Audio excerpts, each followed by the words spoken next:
پناہ مانگتا ہوں اللہ کی شیطان مردود سے، اللہ کے نام سے جو رحمان اور رحیم ہے۔ طٰہٰ، ہم نے یہ قرآن تم پر اس لیے نازل نہیں کیا ہے کہ تم مصیبت میں پڑ جاؤ، یہ تو ایک یاد دہانی ہے ہر اس شخص کے لیے جو ڈرے۔ نازل کیا گیا ہے اس ذات کی طرف سے جس نے پیدا کیا ہے زمین کو اور بلند آسمانوں کو، وہ رحمان کائنات کے تخت سلطنت پر جلوہ فرما ہے، مالک ہے ان سب چیزوں کا جو آسمانوں اور زمین میں ہیں اور جو زمین و آسمان کے درمیان ہیں اور جو مٹی کے نیچے ہیں۔ تم چاہے اپنی بات پکار کر کہو، وہ تو چپکے سے کہی ہوئی بات بلکہ اس سے مخفی تر بات بھی جانتا ہے۔ وہ اللہ ہے، اس کے سوا کوئی خدا نہیں، اس کے لیے بہترین نام ہیں۔ اور تمہیں کچھ موسیٰ کی خبر بھی پہنچی ہے جبکہ اس نے ایک آگ دیکھی اور اپنے گھر والوں سے کہا، ذرا ٹھہرو، میں نے ایک آگ دیکھی ہے، شاید کہ تمہارے لیے ایک آدھ انگارہ لے آؤں یا اس آگ پر مجھے راستے کے متعلق کوئی رہنمائی مل جائے۔ وہاں پہنچا تو پکارا گیا، اے موسیٰ، میں ہی تیرا رب ہوں، جوتیاں اتار دے، تو وادی مقدس طویٰ میں ہے اور میں نے تجھ کو چن لیا ہے، سن جو کچھ وحی کیا جاتا ہے۔ میں ہی اللہ ہوں، میرے سوا کوئی خدا نہیں ہے، پس تو میری بندگی کر اور میری یاد کے لیے نماز قائم کر۔ قیامت کی گھڑی ضرور آنے والی ہے، میں اس کا وقت مخفی رکھنا چاہتا ہوں تاکہ ہر متنفس اپنی سعی کے مطابق بدلہ پائے۔ پس کوئی ایسا شخص جو اس پر ایمان نہیں لاتا اور اپنی خواہش نفس کا بندہ بن گیا ہے، تجھ کو اس گھڑی کی فکر سے نہ روک دے، ورنہ تو ہلاکت میں پڑ جائے گا۔ اور اے موسیٰ، یہ تیرے ہاتھ میں کیا ہے؟ موسیٰ نے جواب دیا، یہ میری لاٹھی ہے، اس پر ٹیک لگا کر چلتا ہوں، اس سے اپنی بکریوں کے لیے پتے جھاڑتا ہوں، اور بھی بہت سے کام ہیں جو اس سے لیتا ہوں۔ فرمایا، پھینک دے اس کو موسیٰ۔ اس نے پھینک دیا اور یکا یک وہ ایک سانپ تھی جو دوڑ رہا تھا۔ فرمایا، پکڑ لے اس کو اور ڈر نہیں، ہم اسے پھر ویسا ہی کر دیں گے جیسی یہ تھی، اور ذرا اپنا ہاتھ اپنی بغل میں دبا، چمکتا ہوا نکلے گا بغیر کسی تکلیف کے۔ یہ دوسری نشانی ہے، اس لیے کہ ہم تجھے اپنی بڑی نشانیاں دکھانے والے ہیں۔ اب تو فرعون کے پاس جا، وہ سرکش ہو گیا ہے۔ موسیٰ نے عرض کیا، پروردگار، میرا سینہ کھول دے اور میرے کام کو میرے لیے آسان کر دے اور میری زبان کی گرہ سلجھا دے تاکہ لوگ میری بات سمجھ سکیں، اور میرے لیے میرے اپنے کنبے سے ایک وزیر مقرر کر دے، ہارون جو میرا بھائی ہے، اس کے ذریعے سے میرا ہاتھ مضبوط کر اور اس کو میرے کام میں شریک کر دے تاکہ ہم خوب تیری پاکی بیان کریں اور خوب تیرا چرچا کریں، تو ہمیشہ ہمارے حال پر نگراں رہا ہے۔ فرمایا، دیا گیا جو تو نے مانگا اے موسیٰ، ہم نے پھر ایک مرتبہ تجھ پر احسان کیا۔ یاد کرو وہ وقت جب کہ ہم نے تیری ماں کو اشارہ کیا، ایسا اشارہ جو وحی کے ذریعے کیا جاتا ہے کہ اس بچے کو صندوق میں رکھ دے اور صندوق کو دریا میں چھوڑ دے، دریا اسے ساحل پر پھینک دے گا اور اسے میرا دشمن اور اس بچے کا دشمن اٹھا لے گا۔ میں نے اپنی طرف سے تجھ پر محبت طاری کر دی اور ایسا انتظام کیا کہ تو میری نگرانی میں پالا جائے۔ یاد کر جبکہ تیری بہن چل رہی تھی، پھر جا کر کہتی ہے، میں تمہیں اس کا پتہ دوں جو اس بچے کی پرورش اچھی طرح کرے۔ اس طرح ہم نے تجھے پھر تیری ماں کے پاس پہنچا دیا تاکہ اس کی آنکھ ٹھنڈی رہے اور وہ رنجیدہ نہ ہو۔ اور یہ بھی یاد کر کہ تو نے ایک شخص کو قتل کر دیا تھا، ہم نے تجھے اس پھندے سے نکالا اور تجھے مختلف آزمائشوں سے گزارا اور تو مدین کے لوگوں میں کئی سال ٹھہرا رہا، پھر اب ٹھیک اپنے وقت پر تو آ گیا ہے اے موسیٰ۔ میں نے تجھ کو اپنے کام کا بنا لیا ہے، جا تو اور تیرا بھائی میری نشانیوں کے ساتھ، اور دیکھو تم میری یاد میں تقصیر نہ کرنا۔ جاؤ تم دونوں فرعون کے پاس کہ وہ سرکش ہو گیا ہے، اس سے نرمی سے بات کرنا، شاید کہ وہ نصیحت قبول کرے یا ڈر جائے۔ دونوں نے عرض کیا، پروردگار، ہمیں اندیشہ ہے کہ وہ ہم پر زیادتی کرے گا یا پل پڑے گا۔ فرمایا، ڈرو مت، میں تمہارے ساتھ ہوں، سب کچھ سن رہا ہوں اور دیکھ رہا ہوں۔ جاؤ اس کے پاس اور کہو کہ ہم تیرے رب کے فرستادے ہیں، بنی اسرائیل کو ہمارے ساتھ جانے کے لیے چھوڑ دے اور ان کو تکلیف نہ دے۔ ہم تیرے پاس تیرے رب کی نشانی لے کر آئے ہیں، اور سلامتی ہے اس کے لیے جو راہ راست کی پیروی کرے۔ ہم کو وحی سے بتایا گیا ہے کہ عذاب ہے اس کے لیے جو جھٹلائے اور منہ موڑے۔ فرعون نے کہا، اچھا تو پھر تم دونوں کا رب کون ہے اے موسیٰ؟ موسیٰ نے جواب دیا، ہمارا رب وہ ہے جس نے ہر چیز کو اس کی ساخت بخشی، پھر اس کو راستہ بتایا۔ فرعون بولا، اور پہلے جو نسلیں گزر چکی ہیں ان کی پھر کیا حالت تھی؟ موسیٰ نے کہا، اس کا علم میرے رب کے پاس ایک نوشتے میں محفوظ ہے، میرا رب نہ چوکتا ہے نہ بھولتا ہے۔ وہی ہے جس نے تمہارے لیے زمین کا فرش بچھایا اور اس میں تمہارے چلنے کو راستے بنائے اور اوپر سے پانی برسایا، پھر اس کے ذریعے سے مختلف اقسام کی پیداوار نکالی، کھاؤ اور اپنے جانوروں کو بھی چراؤ۔ یقیناً اس میں بہت سی نشانیاں ہیں عقل رکھنے والوں کے لیے۔ اسی زمین سے ہم نے تم کو پیدا کیا ہے، اسی میں ہم تمہیں واپس لے جائیں گے اور اسی سے تم کو دوبارہ نکالیں گے۔ ہم نے فرعون کو اپنی سب ہی نشانیاں دکھائیں، مگر وہ جھٹلائے چلا گیا اور نہ مانا۔ کہنے لگا، اے موسیٰ، کیا تو ہمارے پاس اس لیے آیا ہے کہ اپنے جادو کے زور سے ہم کو ہمارے ملک سے نکال باہر کرے؟ اچھا، ہم بھی تیرے مقابلے میں ویسا ہی جادو لاتے ہیں، طے کر لے کب اور کہاں مقابلہ کرنا ہے۔ نہ ہم اس قرارداد سے پھریں گے نہ تو پھریو، کھلے میدان میں سامنے آ جا۔ موسیٰ نے کہا، جشن کا دن طے ہوا اور دن چڑھے لوگ جمع ہوں۔ فرعون نے پلٹ کر اپنے سارے ہتھ کنڈے جمع کیے اور مقابلے میں آ گیا۔ موسیٰ نے عین موقع پر گروہ مقابل کو مخاطب کر کے کہا، شامت کے مارو، نہ جھوٹی تہمتیں باندھو اللہ پر، ورنہ وہ ایک سخت عذاب سے تمہارا ستیہ ناش کر دے گا۔ جھوٹ جس نے بھی گھڑا وہ نامراد ہوا۔ یہ سن کر ان کے درمیان اختلاف رائے ہو گیا اور وہ چپکے چپکے باہم مشورے کرنے لگے۔ آخر کار کچھ لوگوں نے کہا کہ یہ دونوں تو محض جادوگر ہیں، ان کا مقصد یہ ہے کہ اپنے جادو کے زور سے تم کو تمہاری زمین سے بے دخل کر دیں اور تمہارے مثالی طریقے زندگی کا خاتمہ کر دیں۔ اپنی ساری تدبیریں آج اکٹھی کر لو اور ایکا کر کے میدان میں آؤ، بس یہ سمجھ لو کہ آج جو غالب رہا وہی جیت گیا۔ جادوگر بولے، موسیٰ تم پھینکتے ہو یا پہلے ہم پھینکیں؟ موسیٰ نے کہا، نہیں تم ہی پھینکو۔ یکا یک ان کی رسیاں اور ان کی لاٹھیاں ان کے جادو کے زور سے موسیٰ کو دوڑتی ہوئی محسوس ہونے لگی اور موسیٰ اپنے دل میں ڈر گیا۔ ہم نے کہا، مت ڈر، تو ہی غالب رہے گا، پھینک جو کچھ تیرے ہاتھ میں ہے، ابھی ان کی ساری بناوٹی چیزوں کو نگلے جاتا ہے۔ یہ جو کچھ بنا کر لائے ہیں یہ تو جادوگر کا فریب ہے، اور جادوگر کبھی کامیاب نہیں ہو سکتا، خواہ کسی شان سے وہ آئے۔ آخر کو یہی ہوا کہ سارے جادوگر سجدے میں گرا دیے گئے اور پکار اٹھے، مان لیا ہم نے ہارون اور موسیٰ کے رب کو۔ فرعون نے کہا، تم ایمان لے آئے قبل اس کے کہ میں تمہیں اس کی اجازت دیتا؟ معلوم ہو گیا کہ یہ تمہارا گرو ہے جس نے تمہیں جادوگری سکھائی تھی۔ اچھا، اب میں تمہارے ہاتھ پاؤں مخالف سمتوں سے کٹواتا ہوں اور کھجور کے تنوں پر تم کو سولی دیتا ہوں، پھر تمہیں پتہ چل جائے گا کہ ہم دونوں میں سے کس کا عذاب زیادہ سخت اور دیر پا ہے، یعنی میں تمہیں زیادہ سخت سزا دے سکتا ہوں یا موسیٰ۔ جادوگروں نے جواب دیا، قسم ہے اس ذات کی جس نے ہمیں پیدا کیا ہے، یہ ہرگز نہیں ہو سکتا کہ ہم روشن نشانیاں سامنے آ جانے کے بعد بھی صداقت پر تجھے ترجیح دیں۔ تو جو کچھ کرنا چاہے کر لے، تو زیادہ سے زیادہ بس اسی دنیا کی زندگی کا فیصلہ کر سکتا ہے۔ ہم تو اپنے رب پر ایمان لے آئے تاکہ وہ ہماری خطائیں معاف کر دے اور اس جادوگری سے جس پر تو نے ہمیں مجبور کیا تھا درگزر فرمائے۔ اللہ ہی اچھا ہے اور وہی باقی رہنے والا ہے۔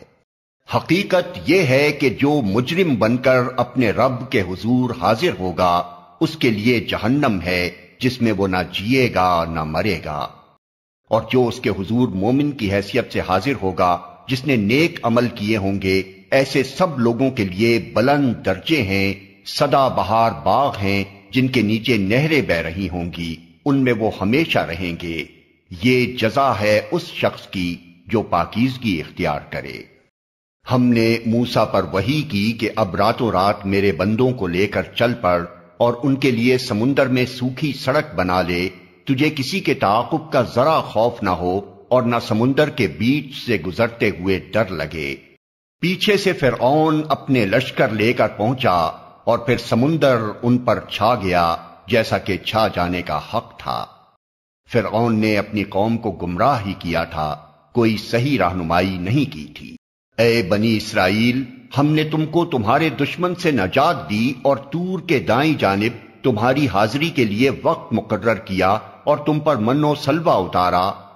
کھاؤ ہمارا دیا ہوا پاک رزق اور اسے کھا کر سرکشی نہ کرو، ورنہ تم پر میرا غضب ٹوٹ پڑے گا، اور جس پر میرا غضب ٹوٹا وہ پھر گر کر ہی رہا۔ البتہ جو توبہ کر لے اور ایمان لائے اور نیک عمل کرے پھر سیدھا چلتا رہے، اس کے لیے میں بہت درگزر کرنے والا ہوں۔ اور کیا چیز تمہیں اپنی قوم سے پہلے لے آئی موسیٰ؟ اس نے عرض کیا، وہ بس میرے پیچھے آ ہی رہے ہیں، میں جلدی کر کے تیرے حضور آ گیا ہوں اے میرے رب، تاکہ تو مجھ سے خوش ہو جائے۔ فرمایا، اچھا تو سنو، ہم نے تمہارے پیچھے تمہاری قوم کو آزمائش میں ڈال دیا اور سامری نے انہیں گمراہ کر ڈالا۔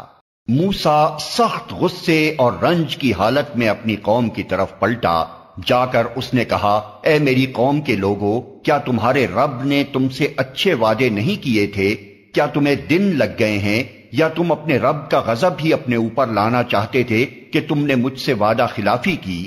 انہوں نے جواب دیا، ہم نے آپ سے وعدہ خلافی کچھ اپنے اختیار سے نہیں کی، معاملہ یہ ہوا کہ لوگوں کے زیورات کے بوجھ سے ہم لد گئے تھے اور ہم نے بس ان کو پھینک دیا تھا۔ پھر اسی طرح سامری نے بھی کچھ ڈالا اور ان کے لیے ایک بچڑے کی مورت بنا کر نکال لایا جس سے بیل کی سی آواز نکلتی تھی۔ لوگ پکار اٹھے، یہی ہے تمہارا خدا اور موسیٰ کا خدا، موسیٰ اسے بھول گیا۔ کیا وہ دیکھتے نہ تھے کہ نہ وہ ان کی بات کا جواب دیتا ہے اور نہ ان کے نفع و نقصان کا کچھ اختیار رکھتا ہے؟ ہارون موسیٰ کے آنے سے پہلے ہی ان سے کہہ چکا تھا کہ لوگو، تم اس کی وجہ سے فتنے میں پڑ گئے ہو، تمہارا رب تو رحمان ہے، پس تم میری پیروی کرو اور میری بات مانو۔ مگر انہوں نے اس سے کہہ دیا کہ ہم تو اسی کی پرستش کرتے رہیں گے جب تک کہ موسیٰ واپس نہ آ جائے۔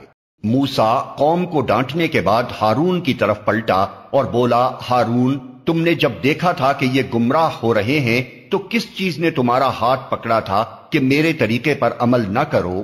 کیا تم نے میرے حکم کی خلاف ورزی کی؟ ہارون نے جواب دیا، اے میری ماں کے بیٹے، میری داڑھی نہ پکڑ، نہ میرے سر کے بال کھینچ، مجھے اس بات کا ڈر تھا کہ تو آ کر کہے گا تم نے بنی اسرائیل میں پھوٹ ڈال دی اور میری بات کا پاس نہ کیا۔ موسیٰ نے کہا، اور سامری تیرا کیا معاملہ ہے؟ اس نے جواب دیا، میں نے وہ چیز دیکھی جو ان لوگوں کو نظر نہ آئی، پس میں نے رسول کے نقش قدم سے ایک مٹھی اٹھا لی اور اس کو ڈال دیا، میرے نفس نے مجھے کچھ ایسا ہی سجھایا۔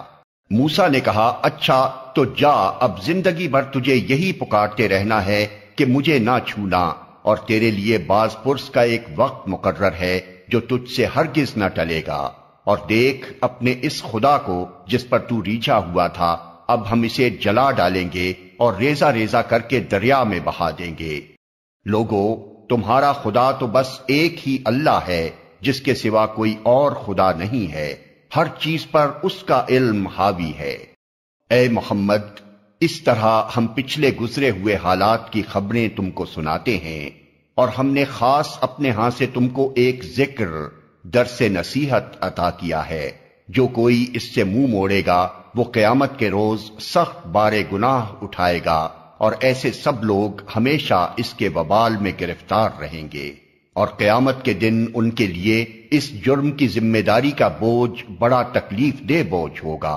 اس دن جب کہ سور پھونکا جائے گا اور ہم مجرموں کو اس حال میں گھیر لائیں گے کہ ان کی آنکھیں دہشت کے مارے پتھرائی ہوئی ہوں گی، آپس میں چپکے چپکے کہیں گے کہ دنیا میں مشکل ہی سے تم نے کوئی 10 دن گزارے ہوں گے۔ ہمیں خوب معلوم ہے کہ وہ کیا باتیں کر رہے ہوں گے، ہم یہ بھی جانتے ہیں کہ اس وقت ان میں سے جو زیادہ سے زیادہ محتاط اندازہ لگانے والا ہوگا وہ کہے گا کہ نہیں، تمہاری دنیا کی زندگی بس ایک دن کی زندگی تھی۔ یہ لوگ تم سے پوچھتے ہیں کہ آخر اس دن یہ پہاڑ کہاں چلے جائیں گے؟ کہو کہ میرا رب ان کو دھول بنا کر اڑا دے گا اور زمین کو ایسا ہموار چٹیل میدان بنا دے گا کہ اس میں تم کوئی بل اور سلوٹ نہ دیکھو گے۔ اس روز سب لوگ منادی کی پکار پر سیدھے چلے آئیں گے، کوئی ذرا اکڑ نہ دکھا سکے گا اور آوازیں رحمان کے آگے دب جائیں گی، ایک سرسراہٹ کے سوا تم کچھ نہ سنو گے۔ اس روز شفاعت کارگر نہ ہوگی الا یہ کہ کسی کو رحمان اس کی اجازت دے اور اس کی بات سننا پسند کرے۔ وہ لوگوں کا اگلا پچھلا سب حال جانتا ہے اور دوسروں کو اس کا پورا علم نہیں ہے۔ لوگوں کے سر اس حی و قیوم کے آگے جھک جائیں گے، نامراد ہوگا جو اس وقت کسی ظلم کا بار گناہ اٹھائے ہوئے ہو، اور کسی ظلم یا حق تلفی کا خطرہ نہ ہوگا اس شخص کو جو نیک عمل کرے اور اس کے ساتھ وہ مومن بھی ہو۔ اور اے محمد، اسی طرح ہم نے اسے قرآن عربی بنا کر نازل کیا ہے اور اس میں طرح طرح سے تنبیہات کی ہیں، شاید کہ یہ لوگ کجروی سے بچیں یا ان میں کچھ ہوش کے آثار اس کی بدولت پیدا ہوں۔ پس بالا و برتر ہے اللہ، بادشاہ حقیقی۔ اور دیکھو، قرآن پڑھنے میں جلدی نہ کیا کرو جب تک کہ تمہاری طرف اس کی وحی تکمیل کو نہ پہنچ جائے، اور دعا کرو کہ اے پروردگار مجھے مزید علم عطا کر۔ ہم نے اس سے پہلے آدم کو ایک حکم دیا تھا مگر وہ بھول گیا اور ہم نے اس میں عزم نہ پایا۔ یاد کرو وہ وقت جبکہ ہم نے فرشتوں سے کہا تھا کہ آدم کو سجدہ کرو، وہ سب تو سجدے میں گر گئے مگر ایک ابلیس تھا کہ انکار کر بیٹھا۔ اس پر ہم نے آدم سے کہا کہ دیکھو، یہ تمہارا اور تمہاری بیوی کا دشمن ہے، ایسا نہ ہو کہ یہ تمہیں جنت سے نکلوا دے اور تم مصیبت میں پڑ جاؤ۔ یہاں تو تمہیں یہ آسائشیں حاصل ہیں کہ نہ بھوکے ننگے رہتے ہو، نہ پیاس اور دھوپ تمہیں ستاتی ہے۔ لیکن شیطان نے اس کو پھسلایا، کہنے لگا آدم، بتاؤں تمہیں وہ درخت جس سے ابدی زندگی اور لازوال سلطنت حاصل ہوتی ہے؟ آخر کار دونوں میاں بیوی اس درخت کا پھل کھا گئے، نتیجہ یہ ہوا کہ فوراً ہی ان کے سطر ایک دوسرے کے آگے کھل گئے اور لگے دونوں اپنے آپ کو جنت کے پتوں سے ڈھانکنے۔ آدم نے اپنے رب کی نافرمانی کی اور راہ راست سے بھٹک گیا، پھر اس کے رب نے اسے برگزیدہ کیا اور اس کی توبہ قبول کر لی اور اسے ہدایت بخشی، اور فرمایا تم دونوں فریق یعنی انسان اور شیطان یہاں سے اتر جاؤ، تم ایک دوسرے کے دشمن رہو گے۔ اب اگر میری طرف سے تمہیں کوئی ہدایت پہنچے تو جو کوئی میری اس ہدایت کی پیروی کرے گا وہ نہ بھٹکے گا نہ بدبختی میں مبتلا ہوگا، اور جو میرے ذکر درس نصیحت سے منہ موڑے گا اس کے لیے دنیا میں تنگ زندگی ہوگی اور قیامت کے روز ہم اسے اندھا اٹھائیں گے۔ وہ کہے گا پروردگار، دنیا میں تو میں آنکھوں والا تھا، یہاں مجھے اندھا کیوں اٹھایا؟ اللہ تعالیٰ فرمائے گا، ہاں اسی طرح تو ہماری آیات کو جبکہ وہ تیرے پاس آئی تھی تو نے بھلا دیا تھا، اسی طرح آج تو بھلایا جا رہا ہے۔ اس طرح ہم حد سے گزرنے والے اور اپنے رب کی آیات نہ ماننے والے کو دنیا میں بدلہ دیتے ہیں، اور آخرت کا عذاب زیادہ سخت اور زیادہ دیر پا ہے۔ پھر کیا ان لوگوں کو تاریخ کے اس سبق سے کوئی ہدایت نہ ملی کہ ان سے پہلے کتنی ہی قوموں کو ہم ہلاک کر چکے ہیں جن کی برباد شدہ بستیوں میں آج یہ چلتے پھرتے ہیں؟ در حقیقت اس میں بہت سی نشانیاں ہیں ان لوگوں کے لیے جو عقل سلیم رکھنے والے ہیں۔ اگر تیرے رب کی طرف سے پہلے ایک بات طے نہ کر دی گئی ہوتی اور مہلت کی ایک مدت مقرر نہ کی جا چکی ہوتی تو ضرور ان کا بھی فیصلہ چکا دیا جاتا۔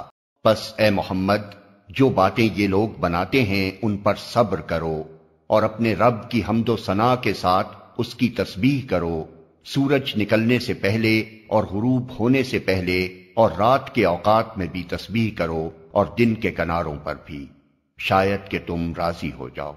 اور نگاہ اٹھا کر بھی نہ دیکھو دنیاوی زندگی کی اس شان و شوکت کو جو ہم نے ان میں سے مختلف قسم کے لوگوں کو دے رکھی ہے، وہ تو ہم نے انہیں آزمائش میں ڈالنے کے لیے دی ہے، اور تیرے رب کا دیا ہوا رزق حلال ہی بہتر اور پائندہ تر ہے۔